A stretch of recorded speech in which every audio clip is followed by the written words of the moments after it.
Hey, is the part of the back of the hat like wigging out? That's cool. It's cool. I would give it real like mannequin kind of.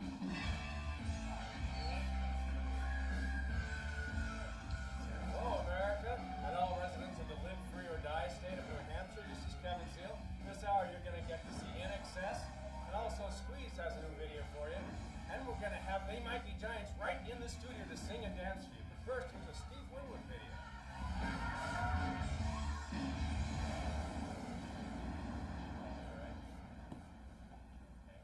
In this segment, we're going to want to sing to track. So, okay, you guys can take those off and get ready for your first song. Okay. The head is the same shape as the hat. I found some stuff too. I hit it once. Never gonna let you out. Stand and talk. Yeah. Okay, so then we're going to, the first thing we'll start with chroma key, a piece of the scissors. Kevin, let me hear you sing. Okay. That was Lou.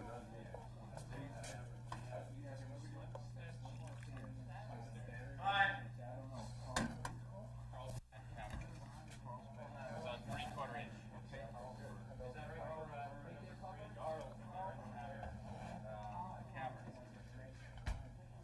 That's good.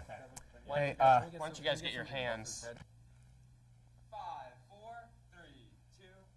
Oh, it's just John Cougar Mellencamp with Cherry Bomb. And now we got a couple of Johns right here. John Linnell and John Flansburgh. They are collectively, They Might Be Giants. Hey, hi, guys. How you doing? how's it going? There, put it there. Oh, careful there. Hey, how you doing, John? Oh, Word. watch out.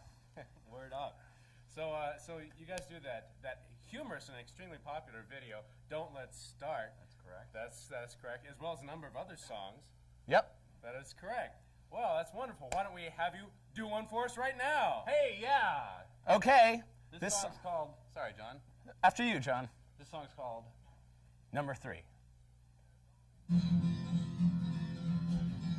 There's only 2 songs in me, and I just wrote the third. Don't know where I got the inspiration or how I wrote the words. Spent my whole life just digging up my music's shallow grave for the 2 songs in me, and the third one I just made. Yeah! A rich man once told me, hey, life's a funny thing. A poor man once told me that he can't afford to speak. Now I'm in the middle like a bird without a beak, 'cause there's just 2 songs in me, and I just wrote the third. Don't know where I got the inspiration or how I wrote the words. Spent my whole life just digging up my music's shallow grave for the 2 songs in me, and the third one I just made. So I went to the president and I asked old what's his name. Has he ever gotten writer's block or something like the same? He just started talking like he was on TV. If there's just 2 songs in you, boy, what do you want from me? So I bought myself some denim pants and a silver guitar. But I politely told the ladies, you'll still have to call me sir. So I have to keep my self-respect, I'll never be a star. Since there's just 2 songs in me, and this is number 3. Well, I totally botched up the... Sorry, you almost wiped out there a little. Yeah. Shall I just run it again in a second? Because I don't know, I mean, like I was like turning, or I was not fake. Okay. Roy, can we not pass there anymore?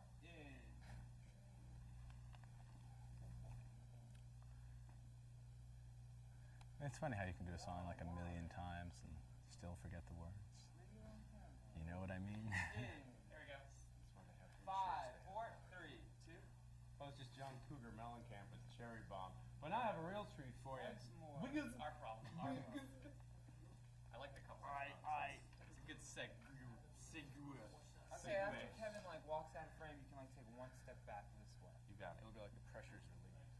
Okay, John Cougar Linnell and John Cougar Flansburgh. 5, 4, 3, 2. That's just John Cougar Mellencamp with Cherry Bomb now. But I got a couple of other people for you to meet. John Cougar Linnell. Hi there. And and John Cougar Flansburgh of They Hi. Might Be Giants. How's it going? Two very talented and successful and very prolific playwrights, but songwriters. So just how many songs have you guys done? You've done, of course, Don't Let's Start, which we play on the channel all the time. Right. And how many songs have you done? Well, actually, we've done a whole lot of songs. We don't know exactly how many, but the song we're about to do is the third song we ever wrote, and it's called Number 3. There's only 2 songs in me, and I just wrote the third. Don't know where I got the inspiration or how I wrote the words. Spent my whole life just digging up my music's shallow grave for the 2 songs in me, and the third one I just made. Woo! A rich man once told me, hey, life's a funny thing. A poor man once told me that he can't afford to speak. Now I'm in the middle like a bird without a beak, 'cause there's just 2 songs in me, and I just wrote the third. Don't know where I got the inspiration or how I wrote the words. Spent my whole life just digging up my music's shallow grave for the 2 songs in me, and the third one I just made. Gnarly. So I went to the president and I asked, what's his name? Has he ever gotten writer's block or something like the same? He just started talking like he was on TV. If there's just 2 songs in you, boy, what do you want from me? So I bought myself some denim pants and a silver guitar. But I politely told the ladies, you'll still have to call me sir, 'cause I have to keep my self-respect, I'll never be a star. Since there's just 2 songs in me, and this is number 3. Great. Smoking! Yeah. All right. Okay, let's do dates. We'll do dates, and Kevin will just say their.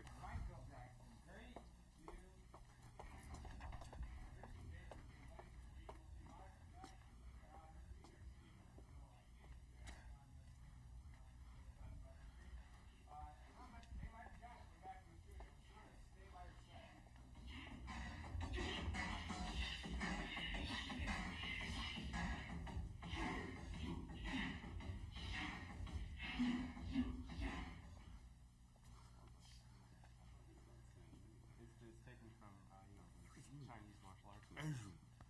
Oh, what the? Yeah, we should get those in there.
And continuity. Continuity. And so the song is This song is called Lie Still Little Bottle. with Stick. Yep. It's kind of a just say no song. This is how it goes.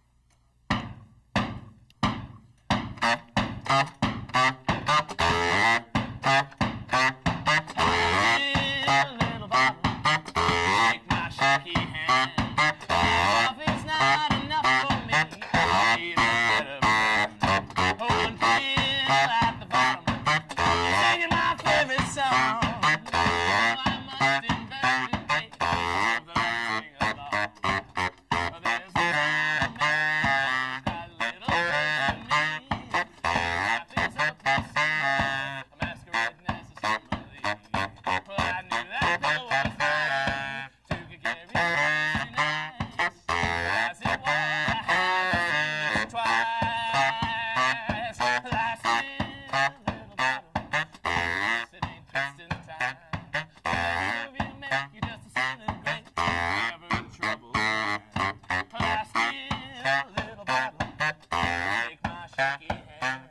Love is not enough for me. Need a better. Last little bottle, last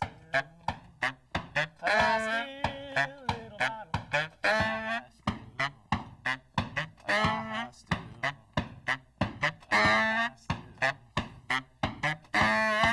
And now this word from Three Musketeers.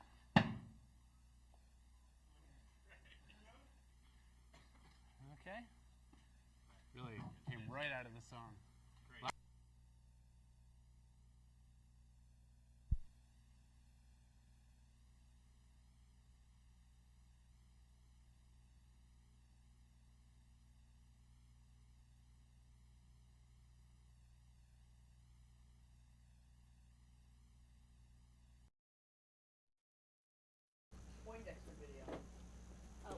Let's do that. We haven't done that on TV. I'm the fat. So why don't you do that? I'm the fat guy. I'm the blonde Okay. guy. Ready? You rolling? Couple seconds. I want to hear this sound. The Weekend Rock. Let's do that. Okay. Let's do that. Ready when you are. Hi, I'm the fat guy. And I'm Ready, the bald steak? guy. He shut the door. Start again. Let's try it again. Okay. All right. Hi, I'm the fat guy And I'm the bald guy. of They Might Be Giants. And welcome to The Weekend Rock. Let's do that again. Let's just do it. We'll do it. We'll get it. We'll get it. Do one more time. You're gonna go rock. The Weekend Rock. Okay, it's good. Ready? Hi, I'm the fat guy And I'm the bald guy. of They Might Be Giants. And welcome to The Weekend Rock. Great. Really good. That was good. Okay. Okay. We're cooking now. Phew. Doesn't get better than that. Oh man. Nice. That was nice. We're out of here. So you guys, you're John Linnell on the That's right, yeah. on the right. Let's just get your identification of things here. Identify yourselves, please. Oh, this is for the Just so news we know thing. when we look at the tape 20 years from now who's who. Okay, Okay. this is John Linnell over here. I'm John Flansburgh, the other guy. Thank you. Now, which one of you guys is the one with the obsession about the World's Fair? Uh-oh. Wow. Start over. You see, all his questions are going to be flown in. So just if you can just do Right, everything right, in complete. I understand that. I'm just threw me for a loop there. Basically, if one of This them gets what, going what's, on, this, yeah, what's this thing you got going about the World's Fair? You got Anna Ang's got Okay. a whole verse about All it, right. and you got a video about it. And Okay. Some people think that They Might Be Giants have an obsession about the World's Fair. They think that because A, our video was shot at the World's Fair, B, there are 2 references on our brand new album, Lincoln, to the World's Fair. But it's not true we don't have an obsession about the World's Fair. Right, John? That's absolutely right, John. I'm glad you asked me that question. So Because what are we your don't have memories a. of it? You went to the World's Fair, you must have been 5 years Yeah. old. What are your memories of it? I was 4, John was 3, and we didn't actually know each other then, but I was walking under the giant moving dinosaur, and John was the kid who was remote controlling the giant moving dinosaur. Which was pretty shocking, actually, to be. I was sort of led through a crowd to these sort of 2 robot control things and just sort of pushed a button, and all of a sudden this giant architectural dinosaur was moving at my every command. It was a feeling of power that rarely comes to a 3-year-old, and I think it sort of scarred me emotionally So how since. did this group get together? see. They met. Do you want to start? Yeah, this? sure. Okay. How this group get together? We've been playing out in New York City, actually. We both started in Brooklyn, but we've been playing in New York for about 5 years now. And things really started happening for us when the East Village scene kind of exploded. There were these clubs that were featuring very radically different kinds of entertainment, sort of performance art things, and wild shows that are much wilder than we'll ever be. And it was a good deal because they were encouraging us not to play Rolling Stones songs and, you know, basically do our original stuff. Clubs like the Pyramid Club and APC, probably places people have heard about now, but are not really happening. So you got 18 songs on this album or 19 songs on this album? That's right. Yeah, there was 19 songs on our first LP, which is self-titled "They Might Be Giants." The second LP is Lincoln. It has 18 songs. Some people think we're counting down to that 19th album with one song on it. We don't Hey know Jude. whether that's going to happen yet. The They Might Be Giants' Hey Jude album will just have one really, really long version of Hey Jude. Right. One really, really long coda. Yeah. Just fading continuously. The Beatles, you know, they did Hey Jude okay, but I think if it had gone on for 15 or 20 minutes more, it would have been that much more effective a song. So why is the group called They Might Be Giants? Well, actually, there's a movie called They Might Be Giants, which is not the greatest movie ever made, but it's a reference to Don Quixote, and the windmills are giants. And as this is sort of a kind of a windmill chasing project, we thought it was appropriate. It was really just a set of words. We didn't really think at the time that people would think we were referring to ourselves, but of course, about a year later, when someone actually heard our name, we realized that that would be the response that everyone would have to it. What instruments do you write your songs on? Well, sometimes we just write our songs walking down the street singing, but I'd say in general nowadays it's between playing, one of us playing our instrument and singing, or writing the song on the 4-track tape recorder, which is kind of the modern way to write songs. We've pretty much done it like every possible way. I mean, I think how you write a song is, you know, if you change it around, you'll write more songs. So because we want to write more, you try to think of different ways to do it. You know, if you can write with a drum machine, then that's okay. Unfortunately, if you write too much with a drum machine, your melody starts sounding like so. What instruments do you play? Okay, well, I play the accordion as well as other instruments on the album. And I play the guitar, and we both sing. So That's right. The voice is an instrument. So how did Anna M come about? Well, it's basically a song. There's a cartoon I read as a kid in which a character shoots a gun through a globe to find out where the other side of the world is. So that was sort of the beginning of the idea. And after appropriating that idea, I kind of built the rest of the song on top of it. It's about somebody, the name Ang seems to be a Vietnamese name. There's about 3 pages of them in the Manhattan phone book. So if you look at the globe and find Vietnam, you'll see that the opposite side of the world from Vietnam is Peru. So the song presumably is about somebody in Peru writing about someone in Vietnam. But I didn't know that when I wrote it. So you didn't have any like this sort of deep-seated ambition to be a woman from Vietnam or anything? you know, he just wants to be from This Peru. isn't one of those confessional songs. No. This is an explaining song. It's a professional song. So what's this imagery on the cover all about? Well, actually, the people on the cover are our grandparents, or John's great-grandfather is on the left, the guy who looks like One of the Trotsky. missing Smith brothers. the guy, and my grandfather, Ralph Hospital, who looks like Stalin, is the other guy.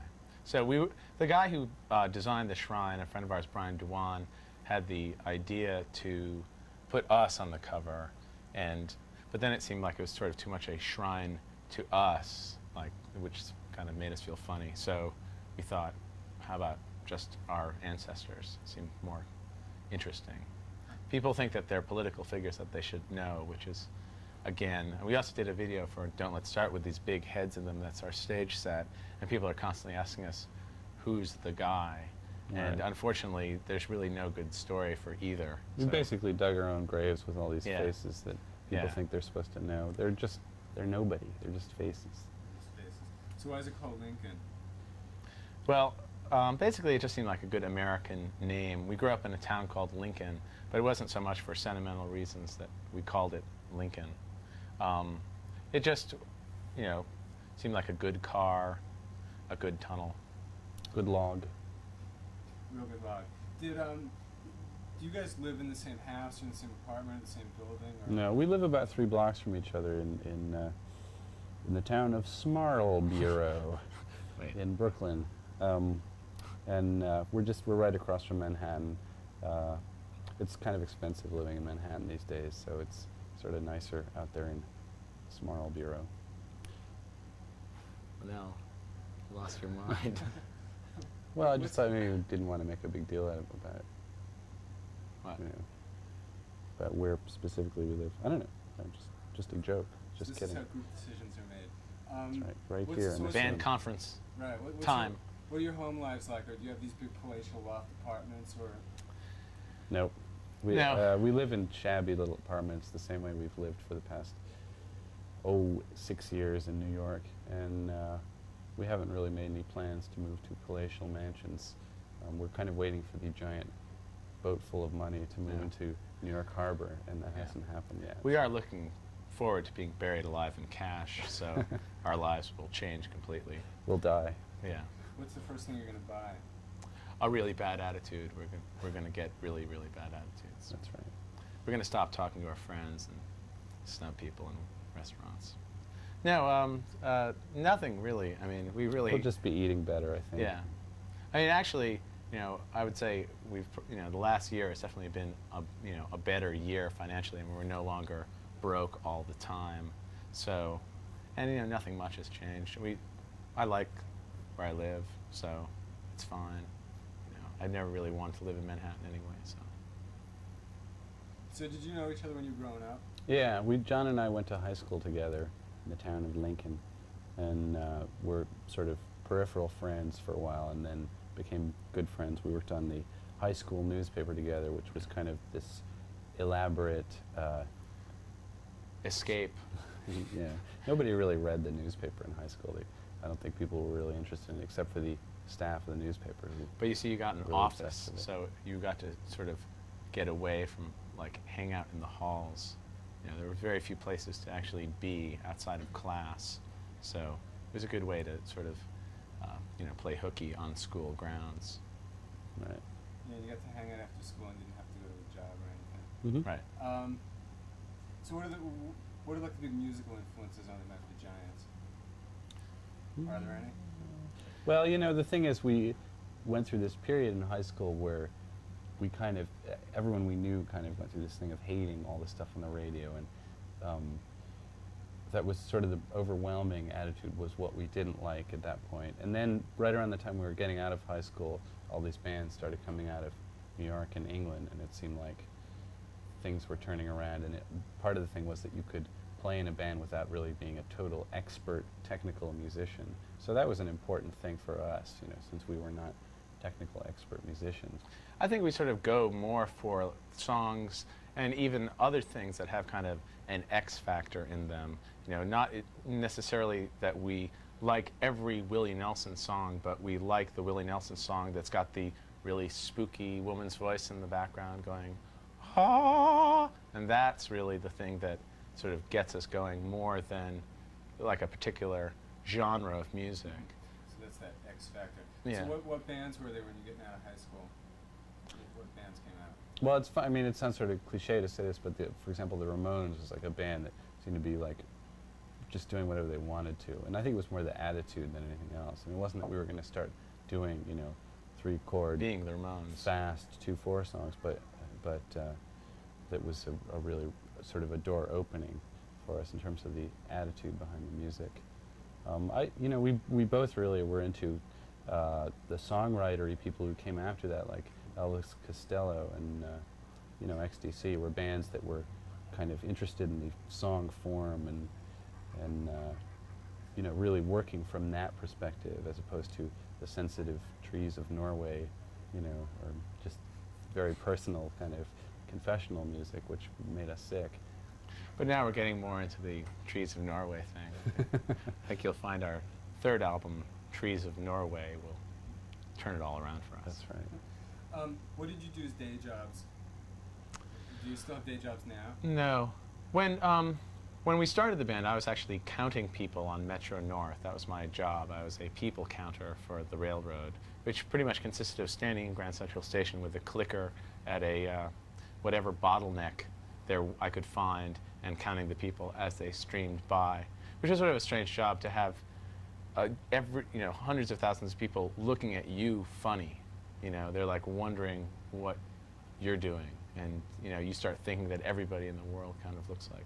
Did you get to wear a hat and a nice blue coat and everything? No, because if you wore a uniform, then people would just start harassing you completely and complaining that the toilets were a mess. I Right. bet you. It was a secret, covert job. Well, I worked in a supermarket. That was my first job in New York, and basically just checked out people's stuff. And again, it was a job where I was sort of standing there watching people parade by. And of course, now our lives are exactly the same because we still stand there, and everybody looks at us as though we're, you know, standing there. So was the UPC code reader, like when that came in, was that a big event in your life? No, we didn't have those at that point. I had to read the prices. We had sort of computer codes on the oranges, and everybody thought that was the price, so it was a constant source of agony for the people in Brooklyn. Everybody in Brooklyn thinks they know what everything should cost, so, you know, down to the penny, so there was this real intense confrontation when something was 5 cents less or more than it should be. Yeah, that's one of those characteristic Brooklyn things Oh, that I yeah. think everyone's got there. Right. Coupons. So looking ahead to 1989, I mean, what are the predictions for the world in 1989? What's going to happen? What's going to happen in 1989? No, we I don't look know. to artists for these sort of things. Fingers on the pulse. Right. Well, we don't really know what we're going to be doing in 1989, so It's hard for us very to difficult to predict. expand outward to what the entire world is going to be doing.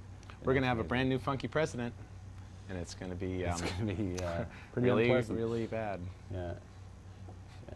But we knew that, and that's okay. We've gotten. We over it. predict a brand new funky president.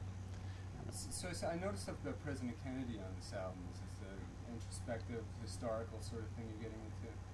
Well, you know, I mean, basically we're like sort of hippie kids, so everything we do sort of revolves around trying to get used to a non-60s Right. The world. post-Kennedy I mean, world. you know, basically like the 70s was like pretty much a shock, and the 80s has been, you know, a period of transition. So, you know, we're just trying to get over 1968, really. Right. Let's look back at the 80s for a second. I want to sum it up in just so many words. I think it's going to seem smaller and sillier as we get farther away from it, and it seems pretty silly right now. So Yeah. it's disturbing to think about. It's kind of hard to wrap up the 80s in, you know, 5 words, but you sort of wish someone would just wrap it Go ahead up. and do it. Yeah. I mean, can we say World Trade Center? Can we say designer clothes? I mean, World Trade Center was the 70s, I believe, if I'm not mistaken. right, you are. How about, can we say the Trump Tower? in We designer could say clothes? Battery Park Plaza.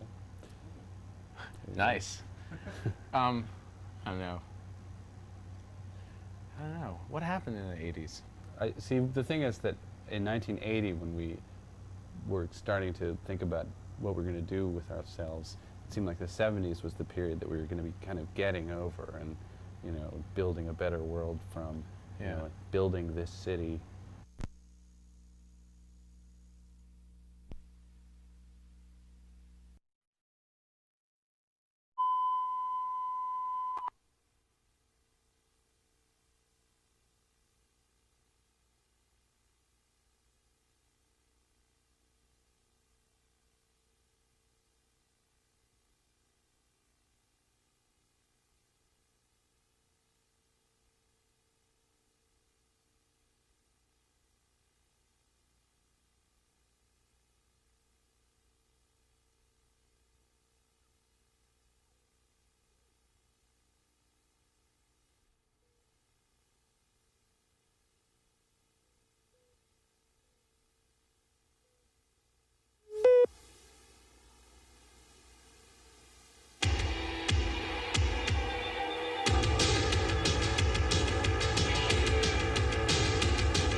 I'm serenaded. It's 120 minutes, part of which we're spending with They Might Be Giants.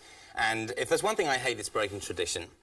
So one of the great traditions, of course, of the They Might Be Giants interview is we talk about the dial-a-song service. It's an old chestnut. But I've been calling this number all day, and I just cannot get through.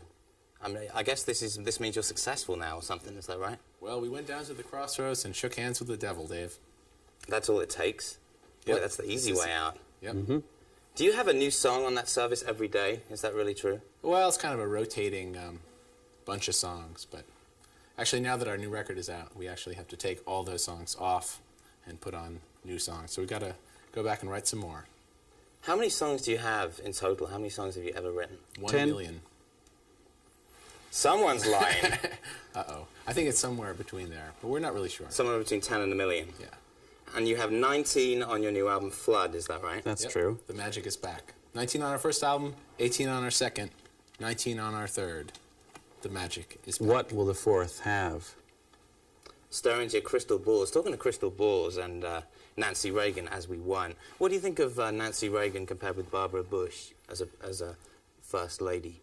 Why are you asking us that, Dave? It's just been bothering me recently. It's been on my mind. I mean, I think Nancy Reagan was the quintessential 80s woman. I mean, she was helping influence public policy with the aid of astrology. Whereas Barbara Bush is kind of helping her husband go the old way, you know, like giving the people what they're told to want, you know, invasions of foreign countries and stuff like that. Well, first ladies are like your children. You have to love them all. The same. Truer words were never spoken. I don't know. I think Nancy Reagan, you kind of love to hate Nancy Reagan and you hate to love Barbara Bush. I think Nancy is partially responsible for these little astrological cards you see in your local deli or in your supermarket checkout. Do you want to know what my ambition really is? Sure, Dave. Do you want to know? It is to have my record reviews, okay, in the supermarket checkouts, so that and blend it in with astrology. So for instance, one might read, "Today, the bittersweet humor and cross-cultural references on They Might Be Giants' first major label album, Flood, will stimulate your carefree, analytical Gemini spirit. Don't kiss any ugly people." Something like that. Or maybe it would be like Janet Jackson, bad month to come out with a record kind of thing. It could be short and sweet, too. If you had to write something about Flood, what would it be? An astrology about flood? Yeah. I think I'll have to let John field that one.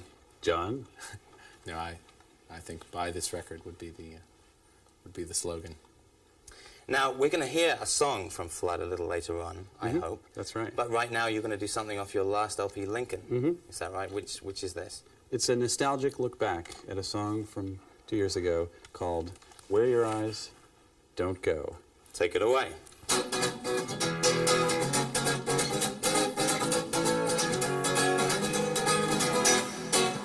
Where your eyes don't go, filthy scarecrow waves his broomstick arms and does a parody of each unconscious thing you do. When you turn around to look, it's gone behind you. On its face it's wearing your confused expression. Where your eyes don't go. Where your eyes don't go, part of you is hovering. It's a nightmare that you'll never be discovering. You're free to come and go, or talk like Curtis Blow, but there's a pair of eyes in back of your head. Every jumbled pile a person has a thinking part that wonders what the part that isn't thinking of. Should you worry when the skull head is in front of you, or is it worse because it's always waiting where your eyes don't go? Where your eyes don't go, part of you is hovering. It's a nightmare that you'll never be discovering. You're free to come and go, or talk like Curtis Blow, but there's a pair of eyes in back of your head.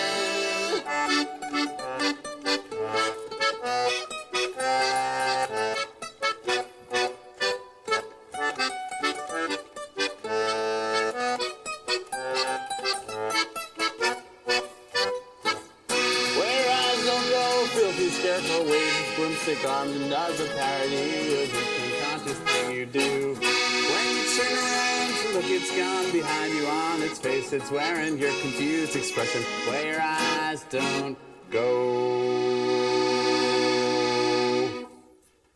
Ah, nostalgia ain't what it used to be. Very It's moving. Dave Kendall. Again, thank you very much. You're going to play something off Flood a little later on, I hope. And right now, let's check out your very first video. This is They Might Be Giants with Put Your Hand Inside the Puppet Head.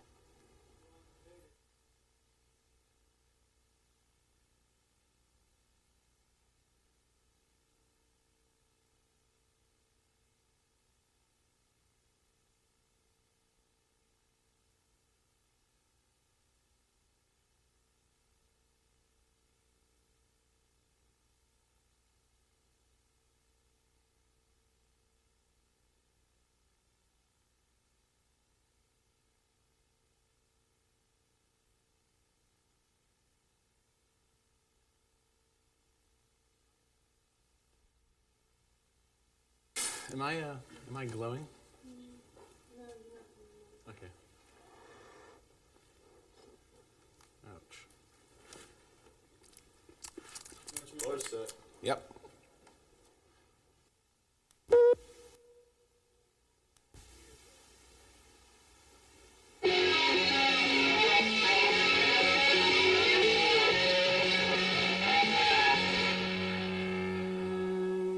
I'm Dave Kendall. I'm John Kendall. And I'm MC Search. They're lying, and they might be giants. You're watching 120 Minutes on MTV, and I'm just here to say, take it away. 1, 2. Particle man, doing the things a particle can. What's he like? It's not important. Particle man, is he a dot or is he a speck? When he's underwater, does he get wet or does the water get him instead? Nobody knows. Particle man. Triangle man, triangle man, triangle man hates particle man. They have a fight, triangle wins, triangle man.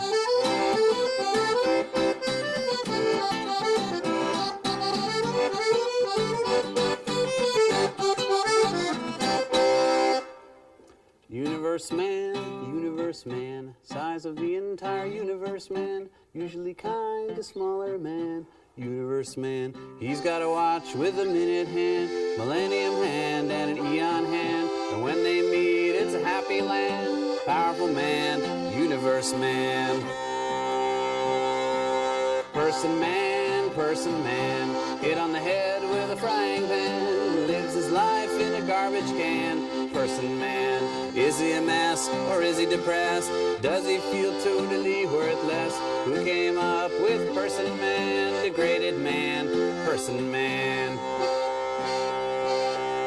Triangle man, triangle man, triangle man hates person man. They have a fight, triangle wins, triangle man.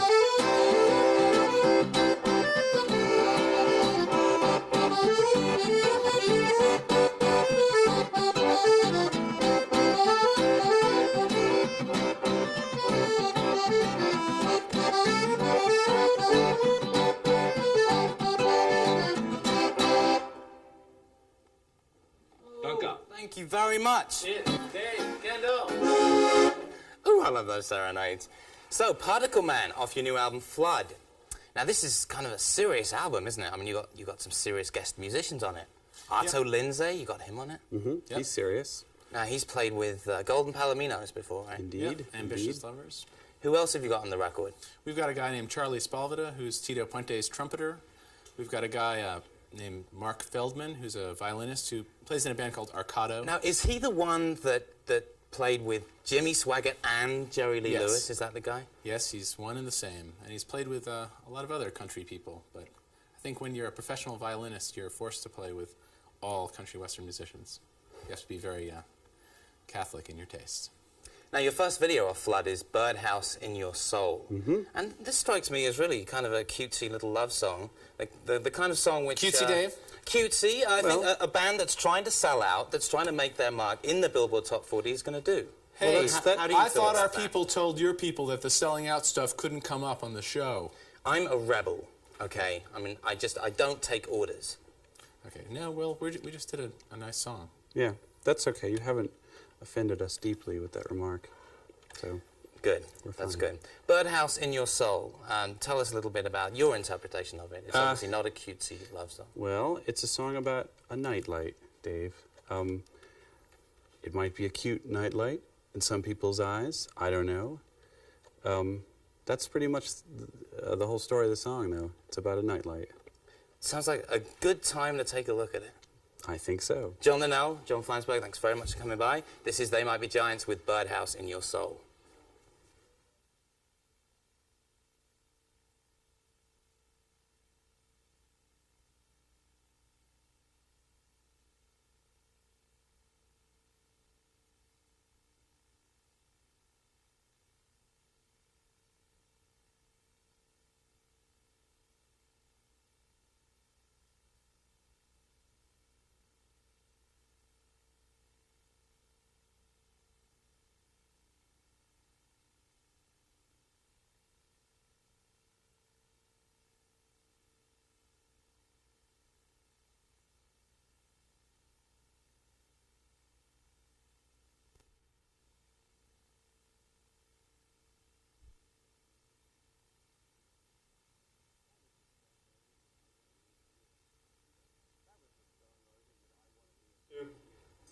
That was the Stone Roses with I Wanna Be Adored. Do they might be Giants wanna be adored? We want the Stone Roses to be adored. But- We're hoping you'll do the job for us. But you guys, you're just prepared to be laughed at. Is that a more legitimate Hey. way of getting attention? Hey. Hey. No. Oh, I don't mean that in a bad way. I mean, No, we just, we like to have a good time. We want everybody else to have a good time, but we're not on like a rock hero trip. but So you we are. don't really need to be adored. It's more of a rock gyro trip. And we're gonna see an example of this rock gyro trip in just minutes as you guys perform a song for us. Somehow I think We'll- this is going to like follow us around for long. Gyro rock, but They Might Be Giants. Headlines. So we'll be back with They Might Be Giants doing a song, and we'll be talking about their new album Flood. Stay with us.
They Might Be Giants, and this is definitely the second 60 of 120 minutes.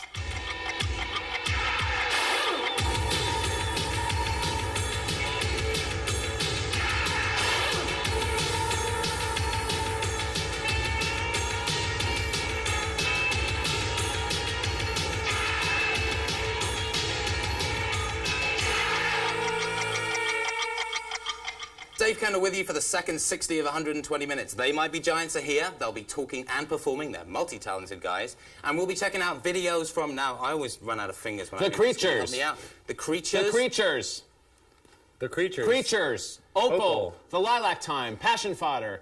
The Jesus and Mary Chain. The Blue Nile. The Walkers. And the Psychedelic Furs. Thank you very much. Right here, the brand new video from 11th Dream Day. Say, have you caught the industry buzz on these guys? No, but how about those creatures, Dave? How about them Creatures? It's an industry roar on 11th Dream Day, let me tell you. Here's their debut video. It's called Testify.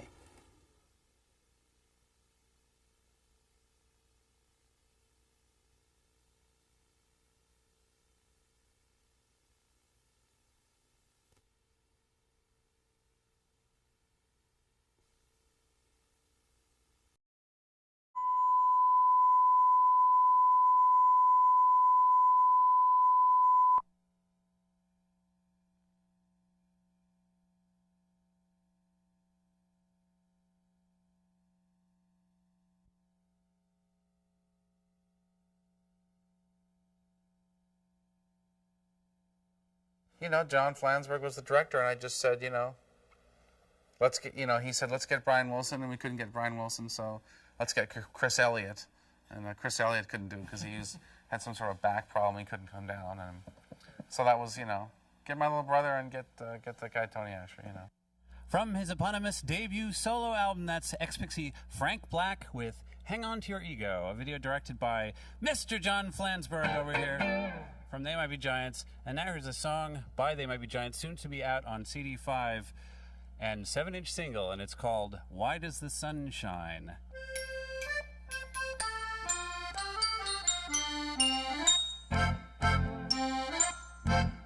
The sun is a mass of incandescent gas, a gigantic nuclear furnace, where hydrogen is built into helium at a temperature of millions of degrees.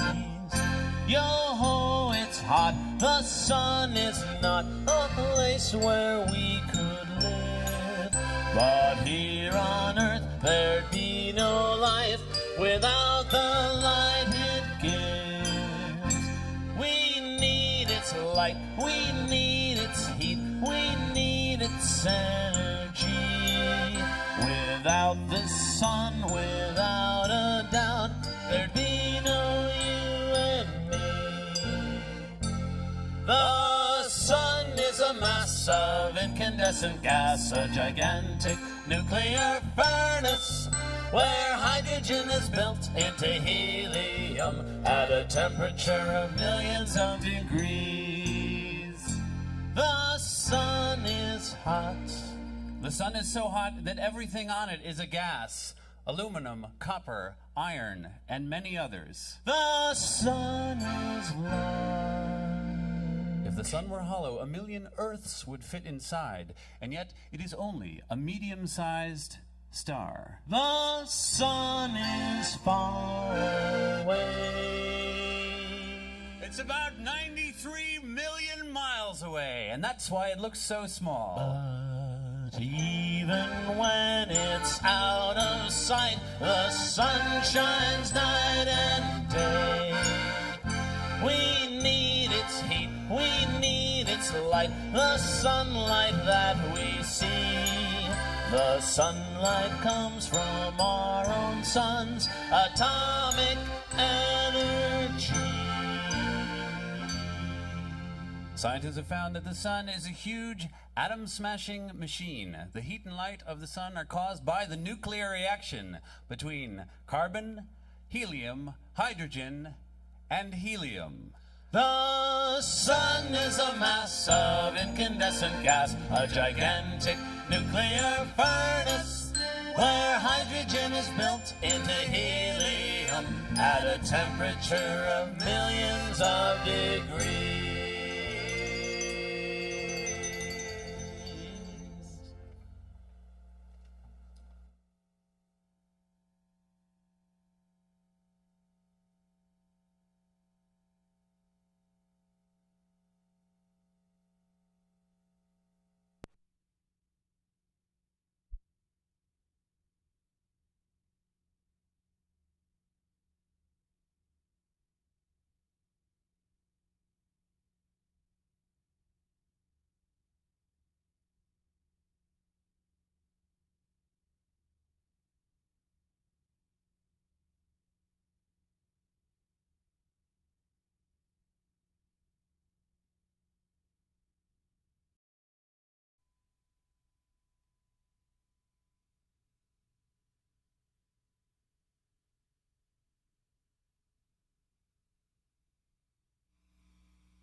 Jeff Buckley there with Grace, the final video in 120 minutes tonight. Send your comments, suggestions, and your They Might Be Giants requests, along with your cult classic requests, to 115 Broadway, 24th floor, New York, New York, 10036. And be sure to check out 120 minutes. 1550.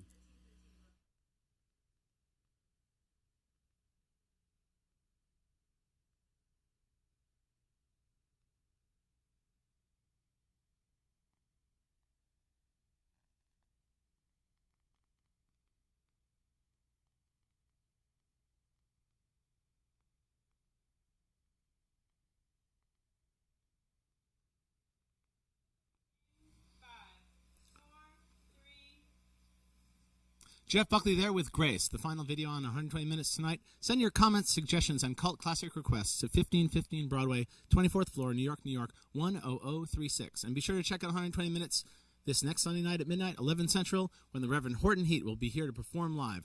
I'm John Flansburgh. And I'm John Linnell. That's Tony Mamoni and Brian Doherty. Thank you for having us on as your guest host tonight. We'll be performing in your hometown in October, November, December, or January. Thanks for watching. See you later. Bye-bye. There's a girl with a crown and a scepter who's on WLSD, and she says that the scene isn't what it's been, and she's thinking of going home, that it's old and it's totally over now, and it's old and it's over now, and it's old and it's over now. I can see myself at the end of the tour when the road disappears. If there's any more people around when the tour runs aground, and if you're still around, then we'll meet at the end of the tour. The engagements are booked through the end of the world, so we'll meet at the end of the tour. Never depart since the day we met out on Interstate 91. I was banned, metal, you were fading away when we kissed at the overpass. I was sailing along with the people, driving themselves to distraction inside me. Then came a knock on the door, which was odd, and the picture abruptly changed at the end of the tour when the road disappears.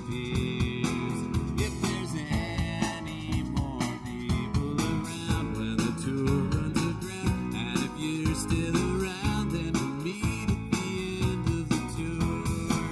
The engagements are booked through the end of the world, so we'll meet at the end of the tour. This was the vehicle, these were the people. You opened the door and expelled all the people. This was the vehicle, these were the people. You opened the door and expelled all the people. This was the vehicle, these were the people. You let them go.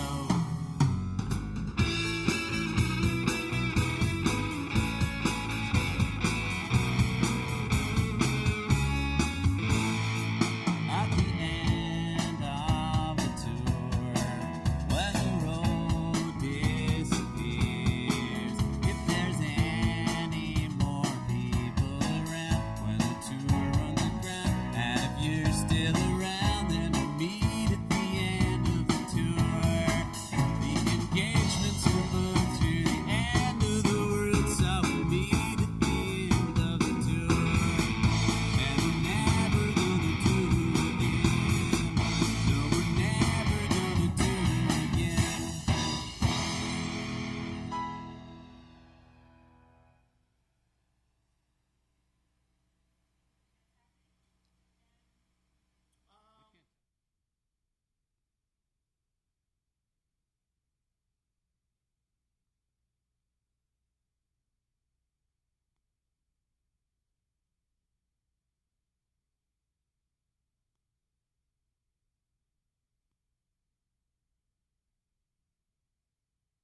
Jeff Buckley there with Grace, the final video on 120 Minutes Tonight. Send your comments, suggestions. They might be...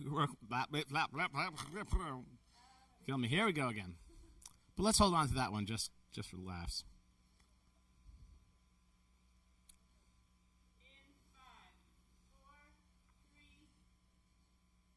Jeff Buckley there with Grace, the final video on 120 Minutes Tonight. Send your comments, suggestions, and cult classic requests to 1515 Broadway, 24th floor, New York, New York, 10036. And be sure to check out 120 Minutes next Sunday.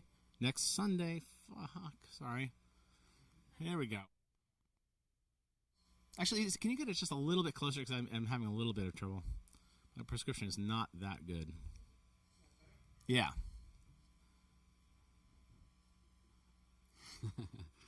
Okay. Right. J-E-F, F, right. Jeff Buckley there with Grace, the final video on 120 Minutes Tonight. Send your comments, suggestions, and cult classic requests to 1515 Broadway, 24th floor, New York, New York, 10036. And be sure to check out 120 Minutes next Sunday at midnight, 11 Central, when the Reverend Horton Heat will be burning up the joint here live. I'm John Flansburgh. And I'm John Linnell. That's Tony Mamoni and Brian Doherty. Where They Might Be Giants. We want to thank you for having us as your host tonight. We're going to be performing in your hometown in October, November, December, or January. So come see us out on the road. Thanks for watching. Bye-bye. There's a girl with a crown and a scepter who's on WLSD. And she says that the scene isn't what it's been, and she's thinking of going home. That it's old and it's totally over now, and it's old and it's over now, and it's old and it's over now. I can see myself at the end of the tour when the road disappears. If there's any more people around when the tour runs aground, and if you're still around, then we'll meet at the end of the tour. The engagements are booked through the end of the world, so we'll meet at the end of the tour. Never depart since the day we met out on Interstate 91. I was bad, but you were flaming red when we kissed at the overpass. I was sailing along with the people, driving themselves to distraction inside me. Then came a knock on the door, which was on, and the picture abruptly changed at the end of the tour. When the road disappears, if there's any more people around, when the tour runs aground, and if you're still around, then we'll meet at the end of the tour. The engagements are booked through the end of the world, so we'll meet at the end of the tour. This was the vehicle, these were the people. You opened the door and expelled all the people. This was the vehicle, these were the people. You opened the door and expelled all the people. This was the vehicle, these were the people. You let them go.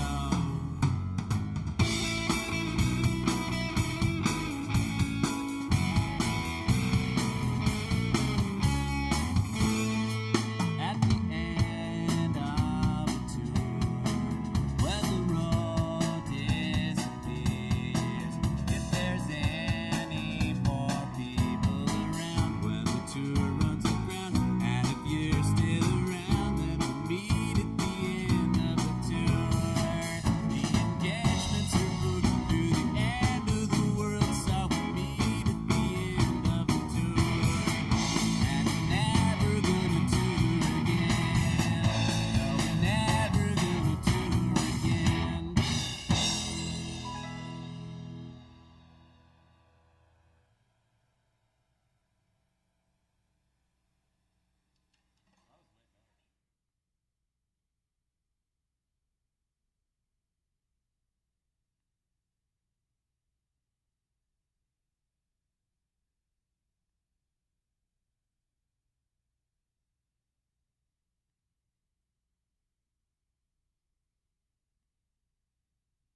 Hi, I'm Jill. I'm Kate. I'm Gabby. I'm Vivian.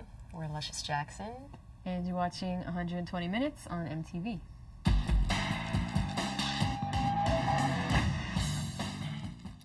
We've got the latest from Luscious Jackson on the way, along with a brand new video from Frente and a live performance from the glamorous, dynamic MC 900 Foot Jesus. And where they might be 900 Foot Flansburgh. And this song is ours. It's called AKA Driver, actually called Nyquil Driver. It's from our album John Henry.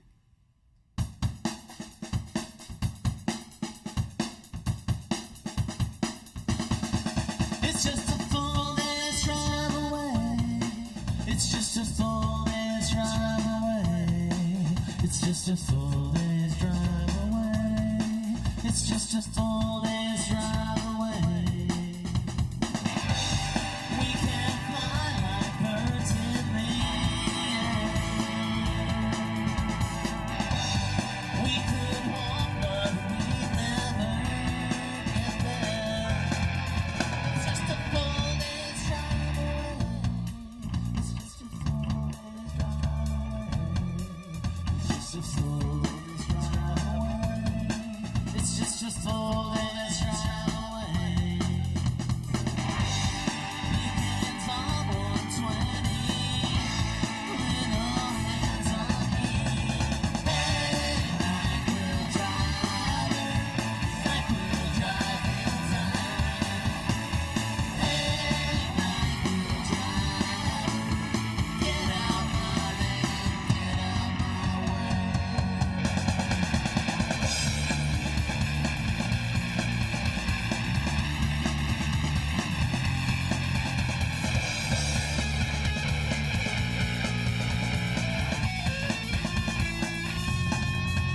Just a fool that's drive away.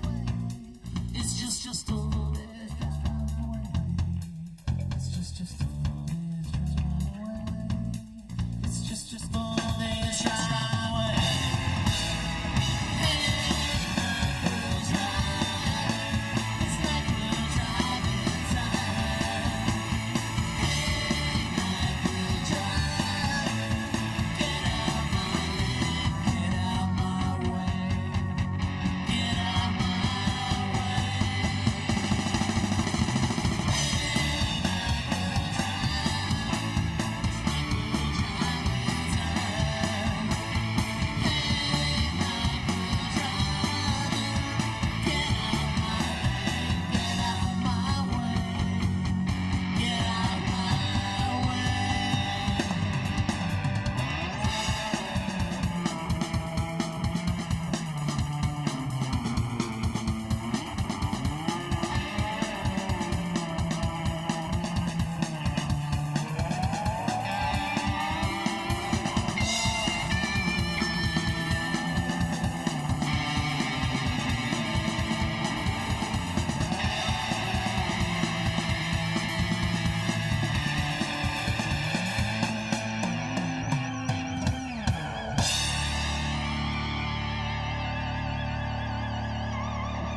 Hi, I'm Jill. I'm Kate. I'm Gabby. I'm Vivian. We're Luscious Jackson. And you're watching 120 Minutes on MTV. And we've got the latest from Luscious Jackson on the way, along with a brand new one from Frente and a live performance from the glamorous, dynamic MC 900 Foot Jesus. And we're MC They Might Be Giants, and this is our song. It's called AKA Driver, AKA Nyquil Driver from our album John Henry.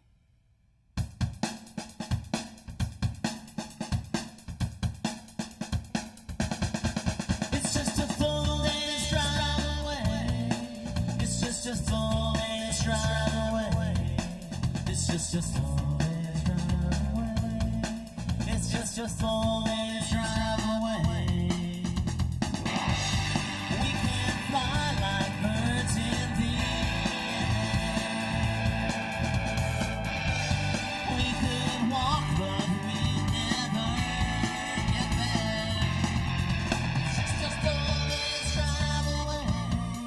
It's just a 4 days drive away. It's just a 4 days drive away. It's just a 4 days drive away. Big hands on 120. Little hands on me. Hey, Nyquil drivers, Nyquil driving time. Hey, Nyquil drivers, get out my lane, get out my way.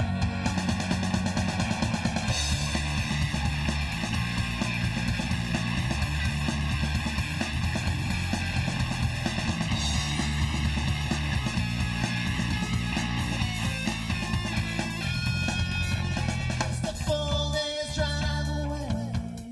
It's just a 4 days drive away. It's just a 4 days drive away. It's just a 4 days drive away. Hey, Nyquil drivers, Nyquil driving time. Hey, Nyquil drivers, get out my lane, get out my way, get out my way.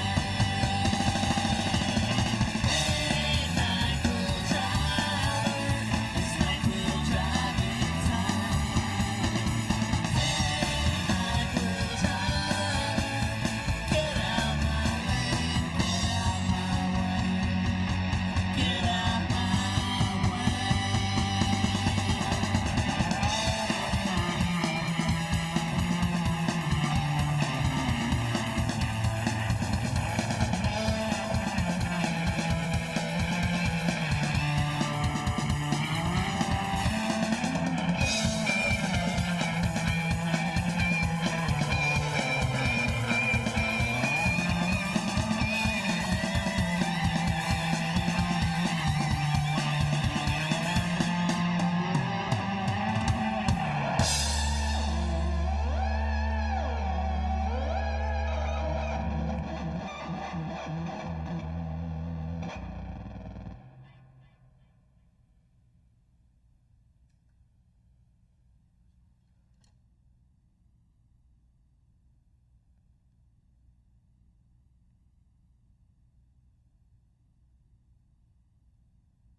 That's the one I want to take out, that last one. Sorry to stop everything. But, Band conference. yeah, that one there. But also the one. That's good.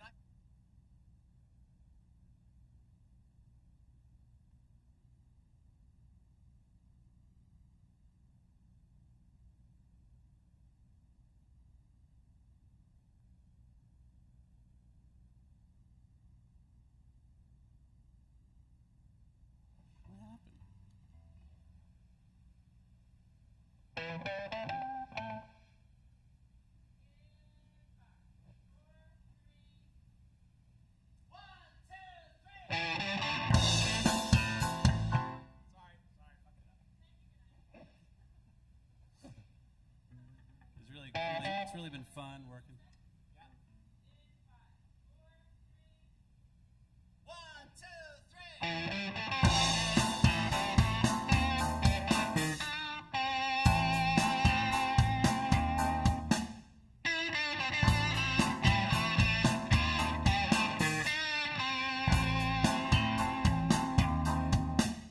Sir hand, or is it ma'am? I fell out of my right place again, and you considered me, and now I'm where a snail has to be. I want to thank you for putting me back in my snail shell. I want to thank you for putting me back in my snail shell. Was it something you would do for anybody? Was it what you only do for me? I need to know because you see I want to thank you for putting me back in my snail shell.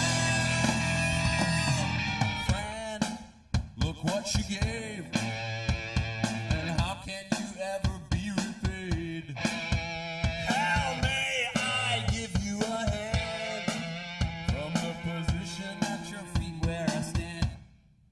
So let me thank you for putting me back in my snail shell. I want to thank you for putting me back in my snail shell. Was it something you would do for anybody? Was it what you only do for me? I need to know because you see I want to thank you for putting me back in my snail shell.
twisted man. I fell out of my right place again, and you considered me, and now I'm where a snail has to be. I want to thank you for putting me back in my snail shell. I want to thank you for putting me back in my snail shell. Was it something you would do for anybody? Was it what you only do for me? I need to know because you see I want to thank you for putting me back in my snail shell. Friend, look what you gave, and how can you ever be repaid? How may I give you a hand from the position at your feet where I stand? So let me thank you for putting me back in my snail shell. I want to thank you for putting me back in my snail shell. Was it something you would do for anybody? Was it what you only do for me? I need to know because you see I want to thank you for putting me back in my snail shell.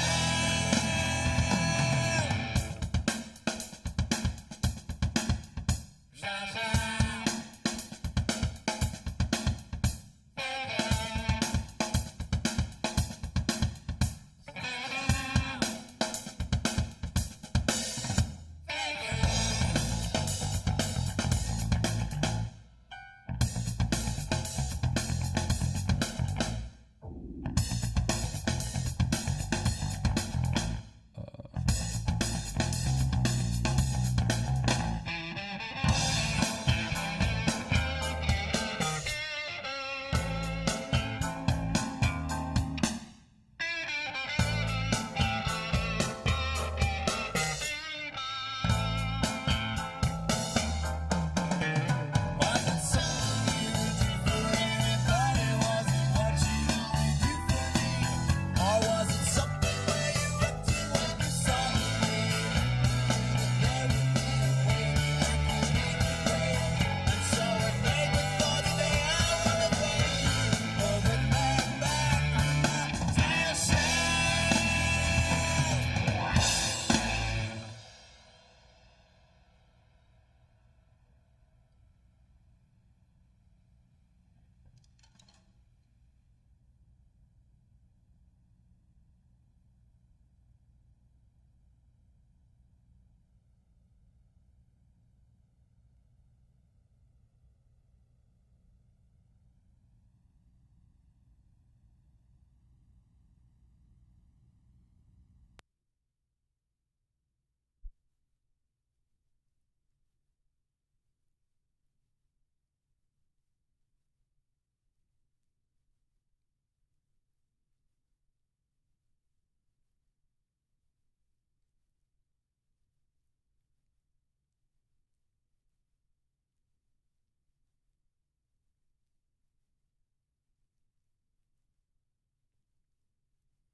Are we cool? Anytime. How you guys doing?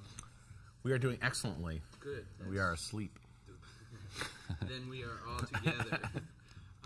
As as you know, we've got the 10th anniversary of 120 Minutes Mhm. coming up, so we were just going to talk about that kind of thing, and then we'll talk about John Henry and some of the things Ben's been doing. Okay. So, we'll just sort of go through this. What is your earliest memory of 120 Minutes, and do you remember the first time you saw the show or heard of the show?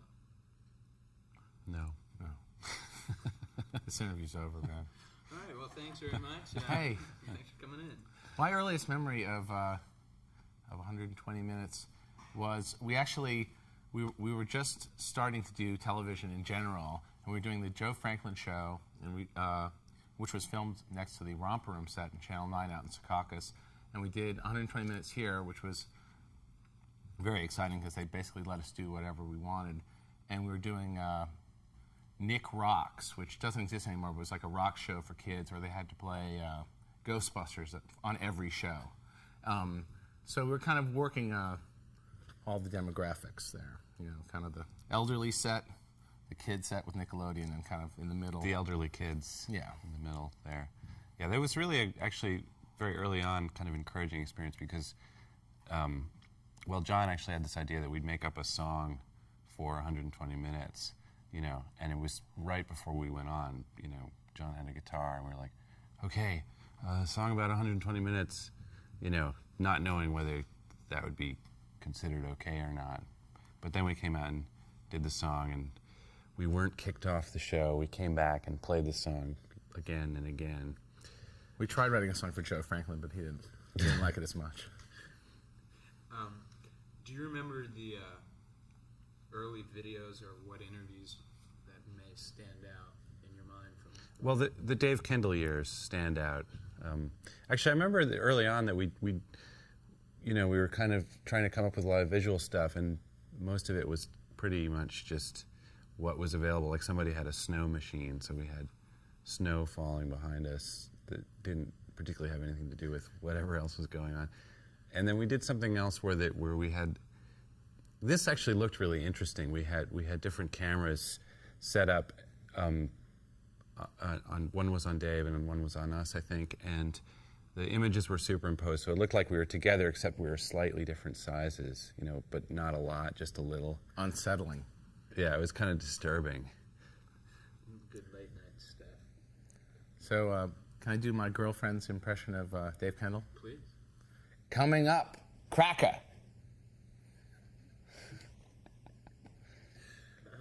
Yeah, we were always amused by Dave's personal style. Like he was really intimate with all the acts, and Black Francis told us that he called him Black. Hello, Black. Good to talk to you again. As a guest, now you guys have been guest host, and right. performed many times. As a guest, would you say that you had any favorite memories? I guess that maybe we sort of covered that with the snow, or Like when we asked Dave Kendall not to ask us a question that was up on the teleprompter, and then he did. No, there's no. I can't think of anything that really sticks out. We actually ended up hosting almost right away, which was kind of interesting challenge for us. I mean, one thing you realize when you're not a professional VJ is that these people don't do second takes, and being like recording people, we're sort of going like, let's just roll that again, and with a nice. You're like, no, right. That was fine. The part where you said the people's name wrong, that's fine for broadcast. So we learned quickly to read properly. in your live performances, which you've, I guess, done three or I don't know. four, It's been years. Years of many performances.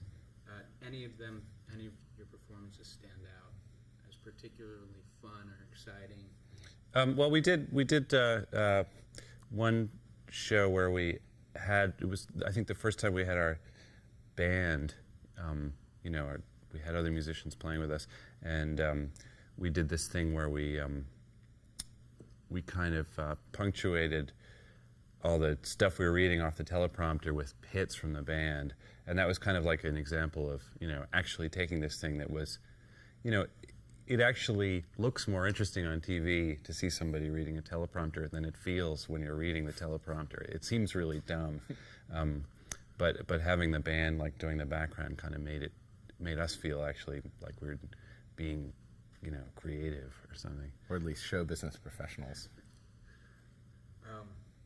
Over the years, the show has obviously changed quite a bit. And how would you say, in your opinion, the image has changed? For example, early it was definitely 120 minutes was definitely a place where bands that weren't getting other airplay and anywhere on the channel or other channels were sort of getting out there. And now it's still a lot of unknown bands, but there's not a lot of difference between some of the bands you're seeing on 120 minutes and some of what is now mainstream. Do you have sort of any feelings on it? Definitely, it seems like general MTV is kind of caught up with 120 minutes. I mean, there was no Alternative Nation right at the beginning there. I mean, I guess there was like a modern rock thing, but that was more like, toot, toot, toot, toot, and less, So, I don't know. It hasn't changed. It doesn't seem like 120 minutes. It has changed that much. It seems like more like everybody else is kind of caught up with this show. But do you guys still use the on this show? Not on this show, but every now and then it will pop up. I think about 4:30 or 5 in the morning. Sort of That was the sound that got repeated over and over again when we were asking for multiple takes. That would make people cry. So then, what would you say your favorite thing or the best thing about 120 minutes would be? Playing with a full band was probably the most. It was like a full show. The rest of it was just scary. I want to sort of change track okay. And head towards music, and I would love to know what your interpretation is to what is alternative music. Ooh, what is alternative music, John? It's Well, what's at the bottom of the chart.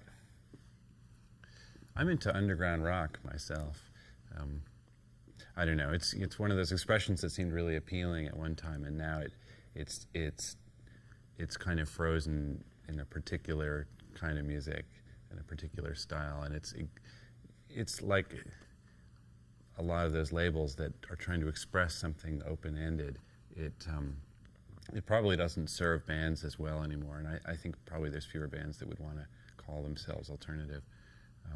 Although there's college rock, which is sounds like a frat party, and then there's indie, which doesn't describe most of it because most of it's on major labels anyway. So it's a weird world. I think it was sort of initially alternative appealed to me as an idea because it just sort of meant kind of like not for the squeamish or faint of heart. It sounded like the most open-ended name for any music. But now it just feels like new wave. Right. Yeah. So would you if you had a choice, would you choose if someone said, "Are you alternative music?" Now? I think if we had a choice, we'd just say we're new wave. So but we don't have the choice. Who does? So, okay. We're punk rock. Could you trace the history of, for lack of a better term, alternative music? There were definitely stages and types. If you going back to the Velvets and the Stooges. It all started with Depeche Mode. Mancini, Berlin. I don't know. I don't know. I mean, I when I was in school, the Violent Femmes were really popular, but we didn't have a college radio station or MTV, so I never heard it. I don't know. I felt like when it was starting, I was living in Ohio. Sorry, I wasn't there.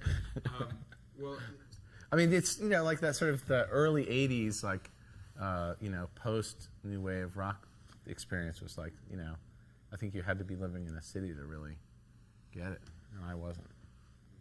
And that's definitely seems to have changed now again with. I think you can't get away from it now. Definitely, exactly. Where would you say your band has sort of left its mark in the progression of again alternative music? Right.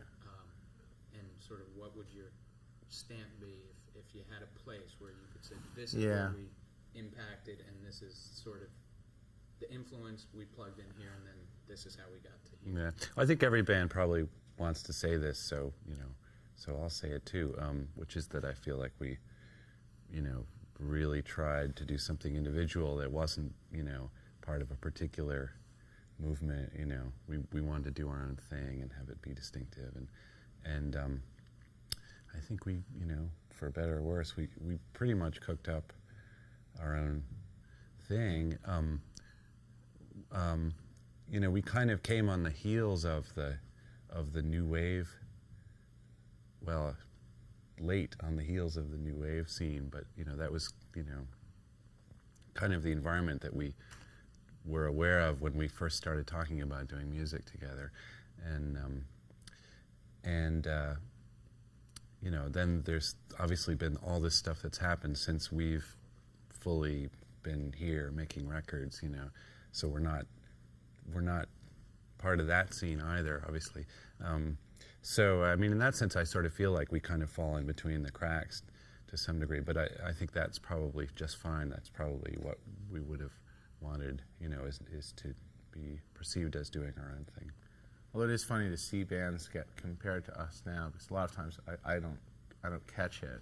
But also, I don't know, I feel like we're one of those bands that is best not to be imitated. I mean, I think like the Beatles were a good example of a band that like it's good to do things like the Beatles, like whereas like Led Zeppelin, a widely imitated and top quality band, is best left alone.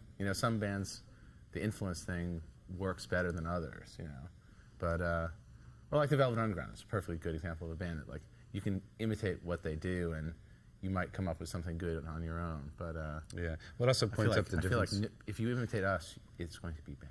Right. I mean, there's also a distinction between imitating and influencing, and I know musicians who feel like we influenced what they did to some extent, but fortunately for them and for us, they didn't imitate what we were doing, because that would have really been fruitless. You sort of touched on falling between the cracks, and there was a period where a lot of the bands that are doing really well now and have gotten really popular never would have gotten past college radio and never become platinum, multi-platinum, 10 video bands. Do you see, is there a reason this may have happened, or an explanation, in your opinion, as to what happened or why? I'm sorry, which thing happened? Sort of bands that would never have made it past college radio and All right. selling 200,000 are now selling 8 million copies. Yeah, I don't know. Things got better. The 80s ended. I'm gonna. Sorry. No, that's okay. I didn't mean to give a really curt answer to the question. I was just, I mean, it's I don't. I wonder that myself. I mean, I wonder why things haven't, things have changed so much in such a radical way, because it seemed like there were a lot of really good bands that would sound right on the radio in the late 80s. I mean, when I heard Replacements records, I didn't go like, this is really interesting avant-garde music. It sounded like, oh, this is really like top-flight rock music that people driving in cars could dig. And yet it wasn't really getting that kind of play. So. Death of Metal, maybe. Yeah. Spandex and big hair. Something. Metal was in the way. Yeah. Now you guys have morphed as a band from when it was just John and John, and now you have, I guess, a full band playing with you. And you want to talk about sort of a little how that evolved? Sure. Well, we started out in New York doing these little clubs where a lot of the other entertainment there was performance art people, doing utterly oblique things with light bulbs and slide projectors and stuff, and we were kind of like the rock band in that environment, but it was just me and John and a tape recorder at that time, and what we were doing basically was playing our instruments, and we had a background tape that was drums and bass to a large extent, although there's a lot of other stuff on the tape. So, it was kind of like all along we were sort of doing a rock band without actually having a rock band. So when it became, economically viable for us to actually hire other musicians and get a big touring unit, at first it seemed like, well, aren't we going to kind of just become normal then and just be, the most obvious version of what we've been doing? And then it seemed like, well, actually, for us it'll be really new and different. For us it's going to be like avant-garde to have other musicians on stage. So that seemed like a good reason to do it. John Henry, the new album, you have full band, and the first single, Snail Shell. Where do you see yourself now? I mean, we've talked a little bit about how you got here. Where are you now, and where do you see this album taking you? Well, the whole live band experience has kind of changed our approach to recording and playing. It's really, we play a lot louder now, which, maybe isn't what people are looking for for They Might Be Giants to just become one of many loud bands. But it's definitely,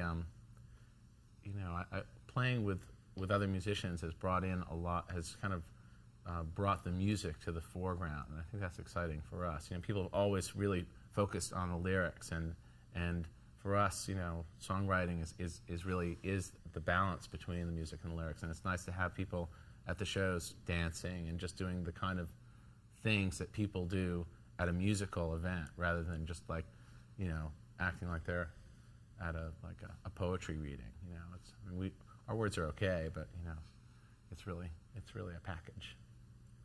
And being a video channel, I guess I should ask, sort of response to you're not watching a poetry reading. How do you feel videos accompany what you guys have been doing, and do you see videos as an important part of the industry and sort of what is going on? Well, videos are obviously like a big part of people finding out who we are, and probably a really good way to just get people tuned into like our general vibe. Just because, when we started, when MTV was a lot more corporate looking, our videos really stuck out. It was really weird to see a Whitney Houston video and us. At this, now against like a free piercing video, we'd probably look like somebody's dad. But that's the way it goes. Time marches on. Have you had fun doing the videos? Video shoots are really weird. You have to get up even earlier than now, which is in the morning, to do them, and then like give your peak performance. So it involves a lot of coffee drinking, shooting videos.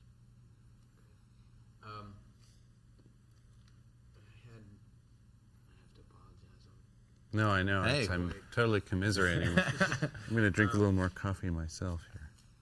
I had one more question for you, and I really have to say it's escaped. Oh, no, that's okay. I apologize. Hey, should we do IDs or bumpers or something? Can we get some IDs? Absolutely. The first would be a sort of a happy 10th anniversary. All right.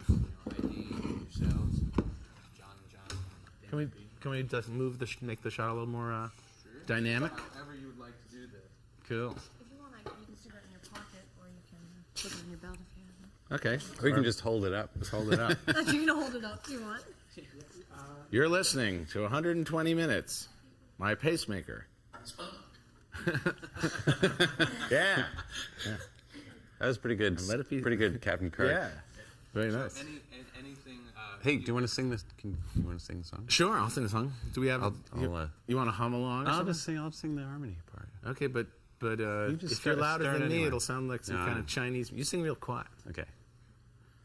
How's it go? There's 120. There's just 120 minutes to the show, and just 120 minutes. Okay, so can you slap some reverb on there, Mr. Soundman? Make it sound like pros. let's do it now before it's too late. Sing it again for me, John. There's just 120 minutes to the show. Okay, so we ready to? Step to your left. Don't sing it any lower. Step to my left. Right there. Okay. Ready, John? Mm-hmm. 1. You rolling tape there? 1, 2, 3. There's just 120 minutes to the show, and 120 minutes left to go. Hi, this is John. And John of They Might Be Giants, and you're watching 120 Minutes special 10th anniversary edition. Then you die. Okay. One more time. Now we know what you're going to do. Okay. Now that we know what we're doing.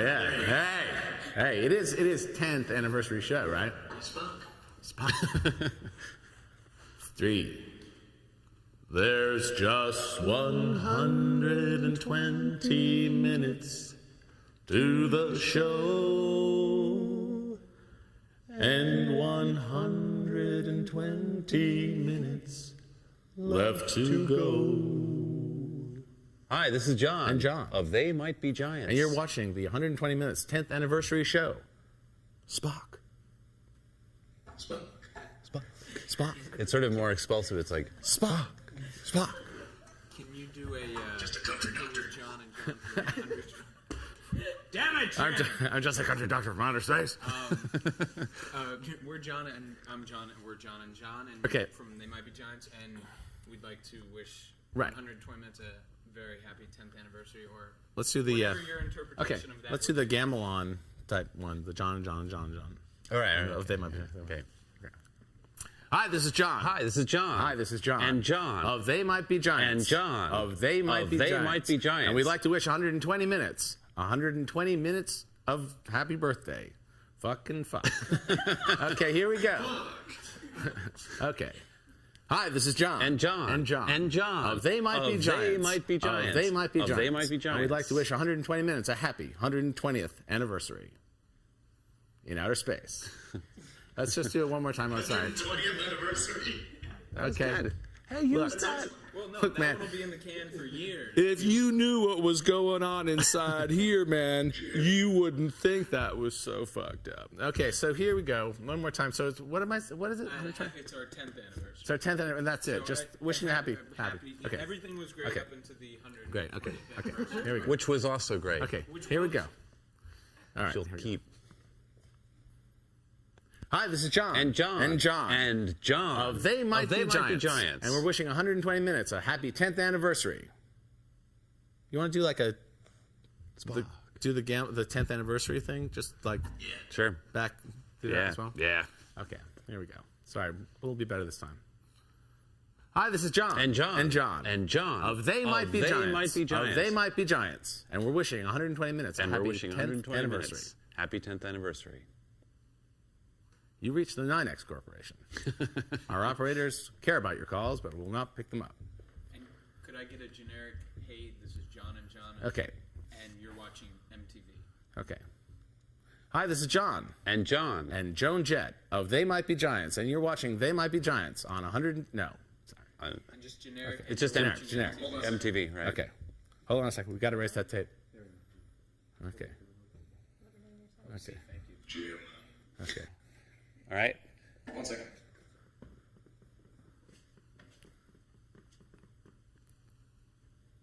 Hi, this is Bob Dole. Yeah, is he rolling? Oh, wait. Okay. Hi, this is John. Wait. Does he hold the pencil in his right hand or his left hand? No. Sorry. Okay. Hi, this is Bob Dole. Okay.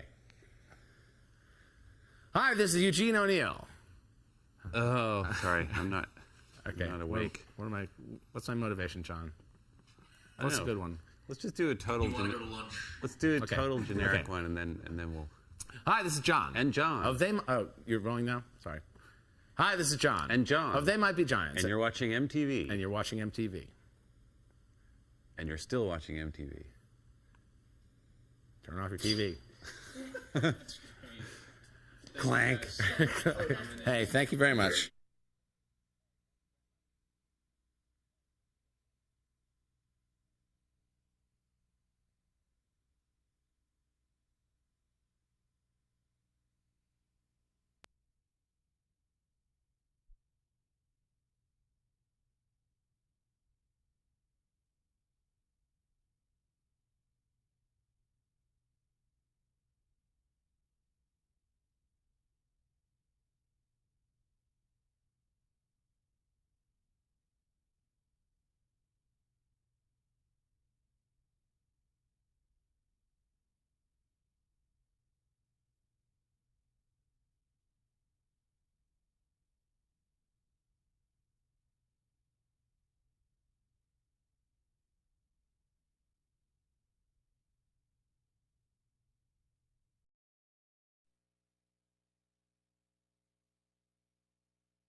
Big up the masses!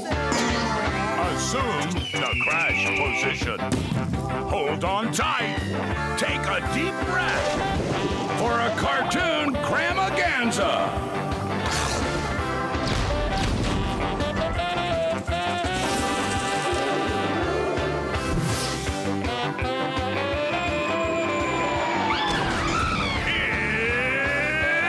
It's Kablam! Where cartoons and comics collide. Now to take you inside and turn the pages, here are your hosts, Henry and June.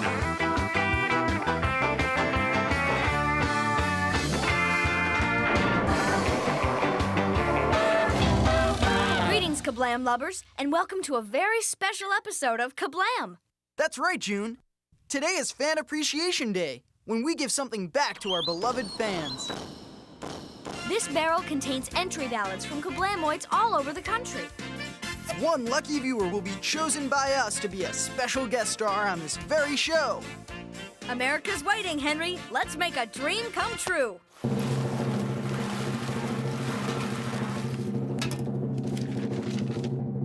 And the lucky fan is... Mr. Ryan Malloy. Oh, no. Not that weird kid from school. Man, oh, manifest destiny! I can't believe I won! How'd you get down here so fast, Ryan? I was waiting outside by the studio just in case I won. Some luck, huh? Co-star Henroyd? I'll say. Hey, how about a guided tour of your dressing rooms? I brought special Ziploc bags so I could take home your dirty socks without upsetting the DNA. We'd love that, Ryan. Really. But it happens to be time for Action League now, which means we have to... Turn the page! Oh, let me! Wait, Ryan, not too hard! I'm keeping this! Dateline, Bill the Lab Guy's lab, where a brilliant brainiac applies his decades of scientific study to a lube job. Hurry it up, lab guy! Hodgepodge is on the loose again, and we need the Action-mobile ASAP! Got it! I got it all right, and you're gonna get yours, action jerks! Hodgepodge, you fiend. What have you done to the Action-mobile? Just watch, half a lab guy! Now the Action-mobile's gonna be unsafe at any speed! Action League, now.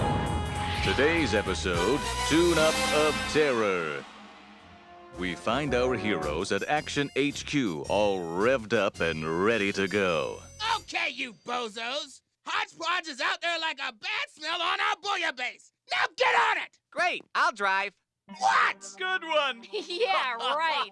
And I'm the king of Finland. I'm serious. I finally passed my driver's test. I guess they got tired of him coming down there and wrecking all their cars. What do you say, Chief? Can I drive, can I? Oh, pretty please. All right, just this once. Yay! I get to drive! Now that's torque. Now go easy on that gas pedal. What was that, Chief? I said go easy on that. How's my driving? Dial 1-800-JERKS! Look out! Fuck away! Easy now! Heel, boy! Heel! James, stop this crazy thing! Aren't these things supposed to have airbags? Ow! Moments later. Looks like you won't be needing this anymore. Jerk. Menace. Roadhog. But, Chief, it's not my fault. That car's got a mind of its own. Well, that makes one of you. From now on, the only thing you're driving is a desk. The rest of you, let's move out. But... Aw, man. No, I was afraid of this. Bill, what happened to your legs? It's hodgepodge. He's planted a remote control device in the Actionmobile. That car's a death trap. Phew, glad I'm not with him. No, you fool. We have to stop them. Yeah, right. This is my big chance to be a hero and prove I can drive. Oh, joy. Ah! Ow! Sorry, I'm not used to power brakes. Meanwhile... Keep your eyes peeled for hodgepodge. What a beautiful day for a little spin action, dumbheads! Here comes lunch! Yummers! Yuckers! Chief, did you take a driving lesson from Meltman? That melted meathead wrecked the delicate calibration of the rack and pinion steering. Fortunately, I'm a great driver, and I can adjust. Nice adjustment, Chief! Blast it! What in the Sam Hill is going on here? Chief, no! Stop the car! Oh, goody gumdrops! Bumper cars for bumper jerks! Whoa! Don't worry, Chief. Start worrying. Put on the brakes! Honey! Stop! Not having fun! Going my way, action losers! Hodgepodge! That's my name! Too bad you won't have a chance to wear it out! What's this? Is the Action League about to become an action pancake? Find out in the action injection-fueled conclusion of Action League now. Hooah! Now that's what I call kablamity. Kablamity! Good one, June! I also liked it the first time you used it, back in episode 42. This will make a great fun fact for my website. You guys have browsed it, right? KablamFan.com? My laptop's busted. Then I guess you haven't seen my Henry and June Before They Were Stars page. Look, I posted a video clip of your very first media appearance. Dumpy Nabs diapers. Heavy duty for heavy duty. Cool, huh? I also got Henry's first TV appearance on America's Nuttiest Home Videos. Hey, how about an afternoon down on the farm? This youngster sure got a kick out of it. Is that hysterical or what? Well, Ryan, we'd like to thank you for stopping by. That's right. Sorry you have to go, but we've got a show to do. Wait a second. The ad for the contest says the lucky winner gets to stay for the whole show. So we got plenty of time to hang out. Man, oh man, spacecraft, this is gonna be fun. It sure is.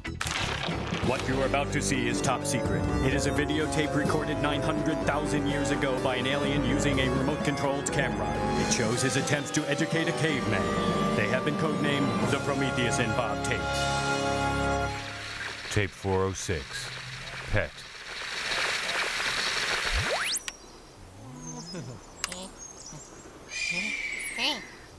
Yeah?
End.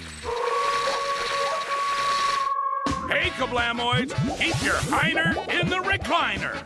Still to come, Little Freaks, a music video from They Might Be Giants. And when we return, more Action League Now, right here on Kablam!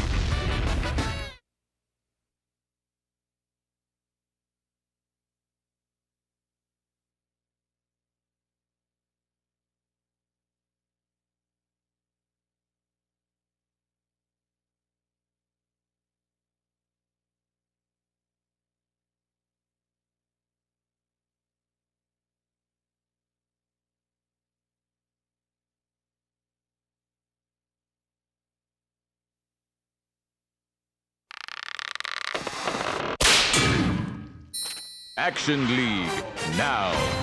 With a vengeful villain enjoying his joystick, is this the end of the road for our speeding superheroes? Sorry, I don't break for evil. No fair! Woo! Doggy! I can steer again! Why don't these things work on big cars? Darn!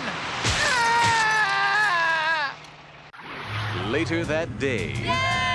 Meltman, we owe you our lives. If you ever want to drive the Action-mobile... Do you mean it? You've earned it. Yay! I get to drive! Now remember, go easy on the gas. Yippee! The end.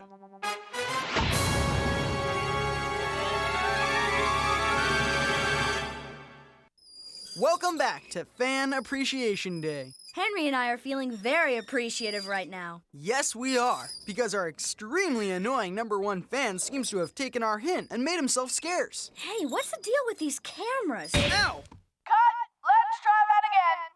Mano, Barry Manilow, what are you doing out there, Camera One? Everybody knows Henry's right side is his good side. Do I have to tell you turkeys everything? Don't worry, Henry and June, you guys were perfect. Ryan, what are you doing in the control room? I'm directing this segment of the show. Is that great or what? You directing? It's part of the contest, remember? The lucky winner will get a chance to join in on all the behind-the-scenes action. You know, this isn't exactly what we had in mind, Ryan. Oh, I know what you're looking for. Stand by. Isn't that amazing? June, remind me. Next time we want to have a contest. Don't worry, we won't. And now here's a little treat called Little Freaks. Little Freaks. Our story begins here in the studio of the evil fashion villain, No Face. The best fashion is one fashion. No? It seems this troubled tweed merchant is releasing special moths into the atmosphere that are now eating everyone's clothes. As the famished moths munch, overexposed citizens are forced to wear No Face's personal line of moth-retardant apparel. My plan is working. And Center City is thrown into a state of total uniformity. Meanwhile, on the other side of town, neon is very cool. What? A small band of unlikely heroes known as the Little Freaks are studying this perplexing predicament. Freaks, we gotta do something. The sheer fabric of self-expression is dangling by a thread. Tryla is right. If everyone is forced to wear No Face's jumpsuits, everyone will look the same. Well, at least their clothes will. Besides, jumpsuits are an assault on a person's sense of self-identity. Desperate for a solution, the group turns to Brangel for a plan. But then, suddenly, though not surprisingly, Brangel's beautiful brain goes dead. I want to be a dentist. And then it comes alive again. And with the kind of speed you only see in cartoons, the Little Freaks prepare to launch themselves directly into the lair of the evil haberdasher. Wait!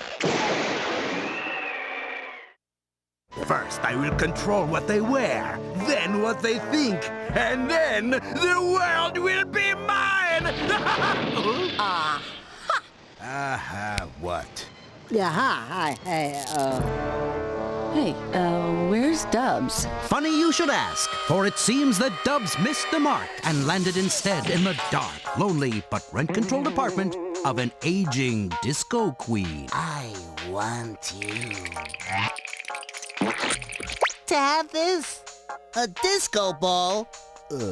Thanks. Thanks indeed, because when Dubs displays his luminescent gift, the intoxicating beat of disco music begins to fill the air. Oh, no! Oh, yes, because No Face's lonely and overworked moths are quickly drawn to the light, the excitement, and the chance to maybe meet someone nice. Hi.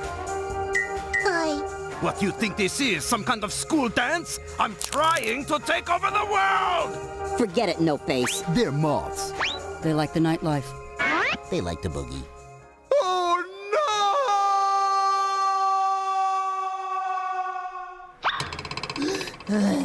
Jumpsuits for sale. Cheap. And once again, Center City has been saved by the Little Freaks. An individual expression through fashion has returned to this quiet urban hamlet. Thanks for watching. And remember, sometimes it takes a little freak to solve a big problem and make the world normal again. Little Freaks. Kablam!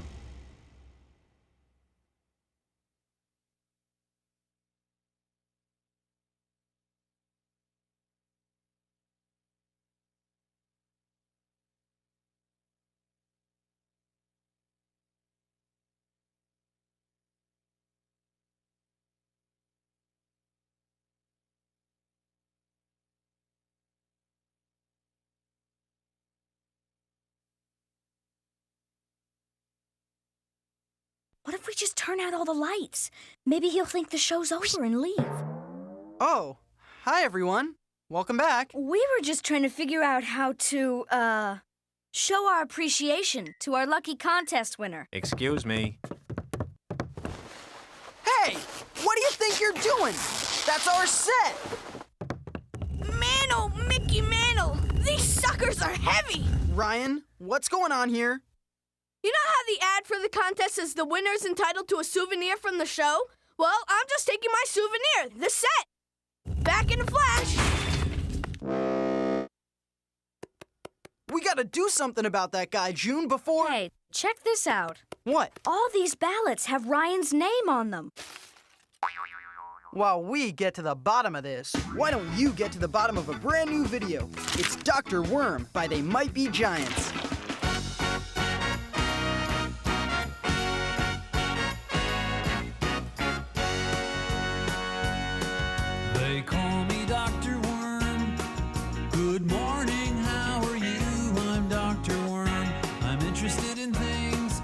I'm not a real doctor, but I am a real worm. I am an actual worm. I live like a worm.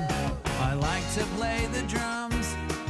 I think I'm getting good, but I can handle criticism. I'll show you what I know, and you can tell me if you think I'm getting better on the drums. I'll leave the front unlocked, 'cause I can hear the doorbell.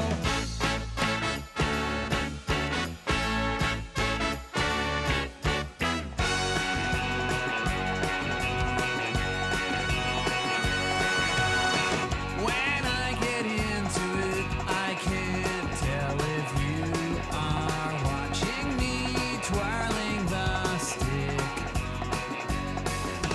When I give the signal, my friend Rabbi will play the solo.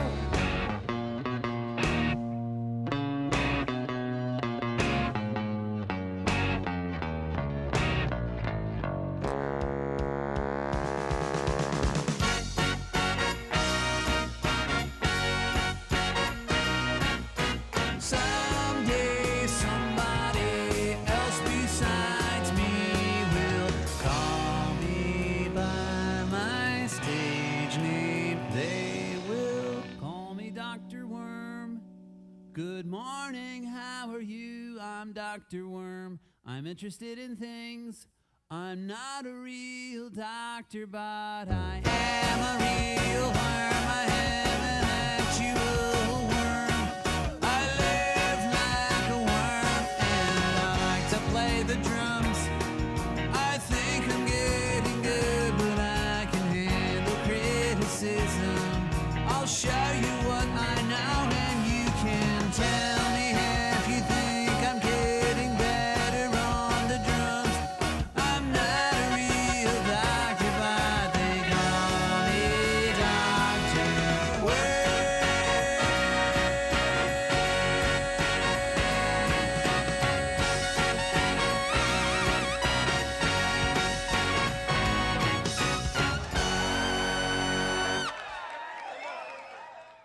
Welcome back. We're here with our Lucky Fan Appreciation Day contest winner, Ryan Malloy. Man, oh Manfred man! I still can't believe I'm here with Henry and June! Neither can we.